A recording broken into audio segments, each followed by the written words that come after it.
The card that's come up for you this afternoon is every day is another chance. Mm, yes.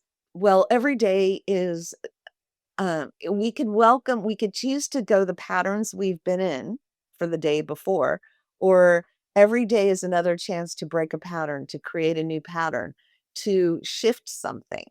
And so I look at, uh, when I hear that card, that's how I relate to it, that you have a chance to break a pattern and create a new way of being, or create a new approach, or create a new way of seeing something. We could at any given moment sort of stop the old script. And in improv, there's a game called New Choice.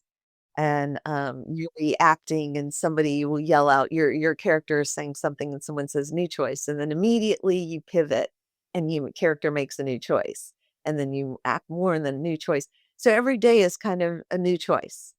We could continue on. We get to choose what we want to continue on with, or we get to choose what pattern we want to break, or and what we want to put in its place, or what new pattern we want to start creating. Or we have a choice to look at something differently, hear something differently, think about something differently. These are all things we do have agency on. Yes, you're absolutely right. And I am fascinated by your improvisational work because I think role play has a huge impact on the way that we see choice and how we can um, change our perspective in things. How did you get into improvisation? Well, I used to be terrified of public speaking. Improv truly changed my life. I was terrified, and I was doing Toastmasters. This was at the very early days in my business, and I was doing Toastmasters, and it was helping a lot. But then when I started taking improv, so the way I got into improv was I used to watch Whose Line Is It Anyway, the old British version, actually. I You love remember that that? program. I love the British version, and I just thought nothing could look more fun. I did like theater and creative. My friends and I would be really creative, and at the time, I didn't even know we were doing some improv games with each other, but I didn't even know about improv. And then I'd see and I thought, "That looks so fun," and when I started my business, I happened to get called by someone as potentially for me to support their company, by somebody who was running a improv group that did comedy sports. So I went out there, and when I was talking to him, I just thought, "Oh, I need to sign up." So I signed up for the comedy sports. While I was taking that class, there was a woman in there who said, "You might like this other class. They do full-length improv plays." At the time, it was called Star Theater. Now it's called Precipice Theater, and this was in the DC area. So I joined that and I just fell in love with it. And then I started noticing at the end of my improv class, I felt so different that I thought, oh, now I could speak in front of a group. Now I could facilitate. Now I could. So improv freed me, freed my voice.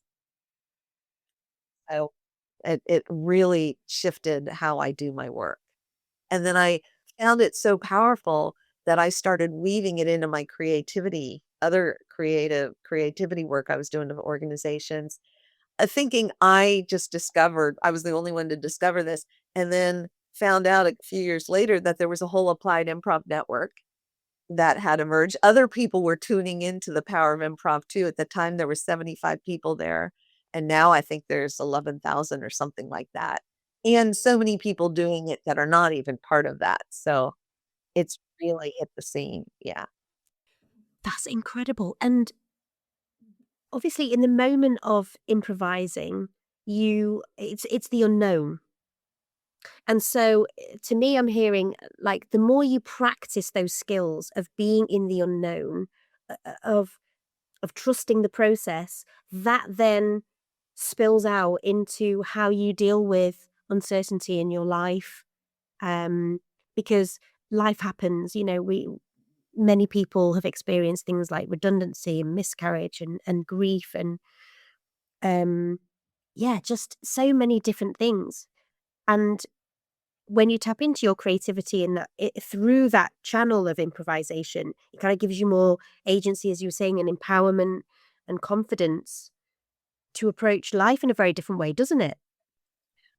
100%, 100%. I feel that I believe improv classes should be mandatory all through school and even offered in college because it teaches you a different way of being. Your relationship to life's challenges, like we can consciously break our patterns or life will break our patterns for us. And they're not always fun. And sometimes they're devastating and heart-wrenching and heartbreaking. But your capacity to be more resilient and bounce back, improv really helps. It also helps in creativity. People are terrified of the unknown. They're terrified of making mistakes. They're terrified of being wrong and they're terrified of failure. When you start taking improv classes, you're going to be face to face in a safe, very safe environment with all of those things. You will constantly start making mistakes. Things won't work out. You'll do it, but you'll be doing it in a safe space, so you learn the muscle of trying something and not working out and no evaluation, just move on to what's next. Not the terrible self-talk that people can get into or the freeze in the face of the unknown. It's truly the improv principles and the rules of engagement which take us back to more how nature creates. I actually believe improv mirrors more how we're naturally designed to create. Yes, and build on things, be generative, make everyone else look good, serve the good of the whole.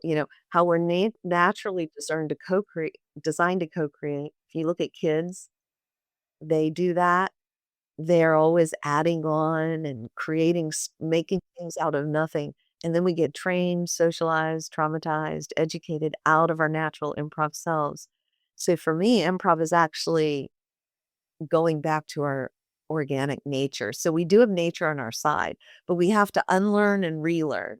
And it does help you feel much more um, less attached to having everything have to work out perfectly and being able to navigate like, oh, that didn't work. Let's try something else. Becoming more of a discoverer. Now, it is at this point that I will tell you that I absolutely hear and feel what you're saying because I'm a drama teacher. I work with secondary trained drama and performing arts specialists. But I'm now working primary and I'm going back into secondary in September. I hear what you're saying, and so much of what we do in the classroom has informed what I'm doing now with the podcast and my creativity. I can, oh, yeah. And what ways? I can imagine, how would you say it was? Working in primary now, I've definitely been able to tap into the playfulness that children have, and I lost that.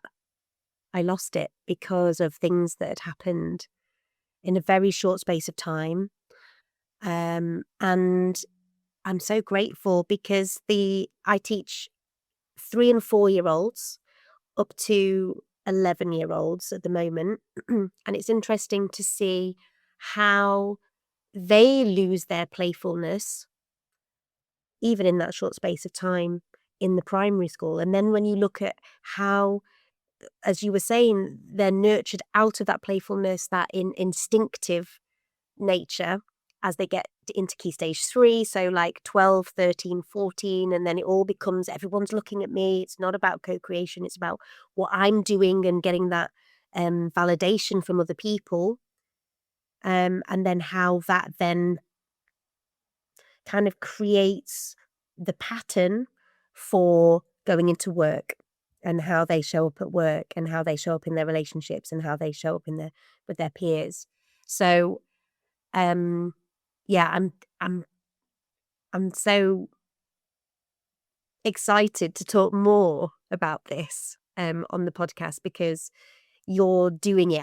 Can you just briefly talk to me about that aliveness because when you're in that moment when you're improvising the energy is so very real, isn't it? Yeah, it's a way larger, multi-dimensional thing, but I'll just narrow down, and it's not just improv theater, it's any kind of I bring all kinds of whole brain creativity, so visual thinking and movement and embodiment.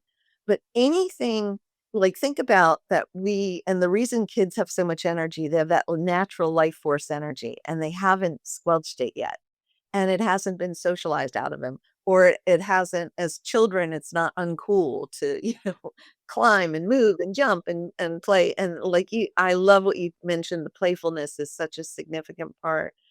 And um, so we do have a natural animating life force energy within us. It's the same life force energy, like that'll have a flower bloom, that'll have things create that, and as kids, they're it's just running free, and then we suddenly, get a little bit out of it. So when we start engaging improv, it's a great way to do it.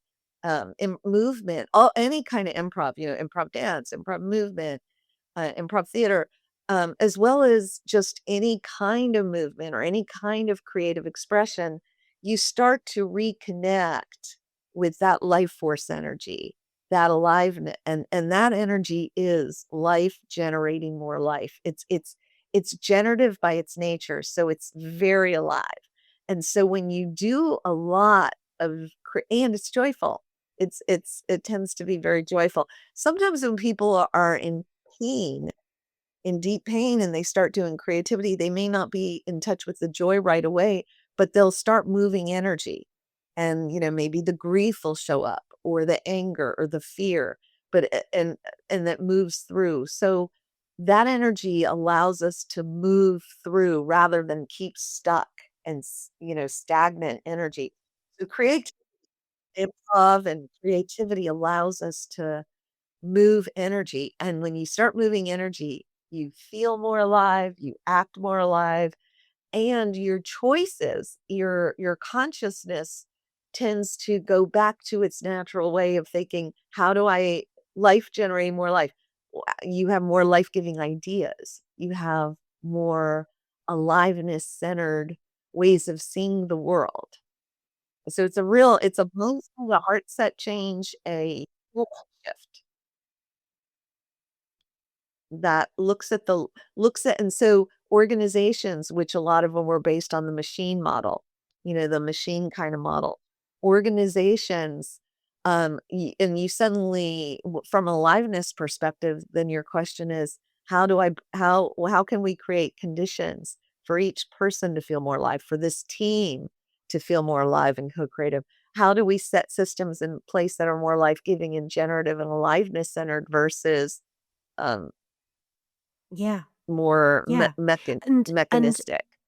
for me, the systems, and the environments that we potentially see are fear-based, aren't they? People are scared. So and that is gonna squash, um, any sort of creativity because there's judgment there, there's restrictions, it's oppressive, and so what I'm hearing there is that you're actually trying to, reshape those, reform those systems, and those conditions, um, to allow people to flourish, um, and I do think that, we need to look at the educational systems because they're we're kind of forcing children to continue down a certain path and in a certain way. Um, and only when we look at those educational systems will we see sort of societal shifts, I think, on a grander scale. It certainly would start there, right? In education systems, and, when we start to remodel to be more human-centered and more creative-centered and aliveness-centered, like we're naturally designed to be, our structures can then be put in place that allows more of that versus, it depends, like, what your value is, and so when you're in an efficiency model, or a model that's more mechanical, it you'll structure differently than if human flourishing, human well-being, creativity, and aliveness were at the center. And the irony is, oftentimes, I think less so now, but certainly when I was growing up, people would think of creativity as that thing you put on the side. You do that, do the real work, and then do your creative things on the side. Whereas every piece of research out there that people have studied, you activate more of your brain when you're literally more of your brain lights up as engaged, and you create new neural pathways when you're being more creative, and you come more alive and you generate better ideas that don't have to be redone as much. And there's truly no research anywhere that shows how bringing more creativity into your organizations or education systems reduces that. Like, there's no research that backs up the way a lot of systems predominantly were created. I think there are some education systems that are changing it, but they're not as mainstream. And same, there are a lot, certain organizations are very creativity centered, but still in the large scale, they using antiquated structures and then wanting people to be creative and innovative. And they're not setting the conditions for that. You see, all of that juiciness came from that one card. I know, I love it.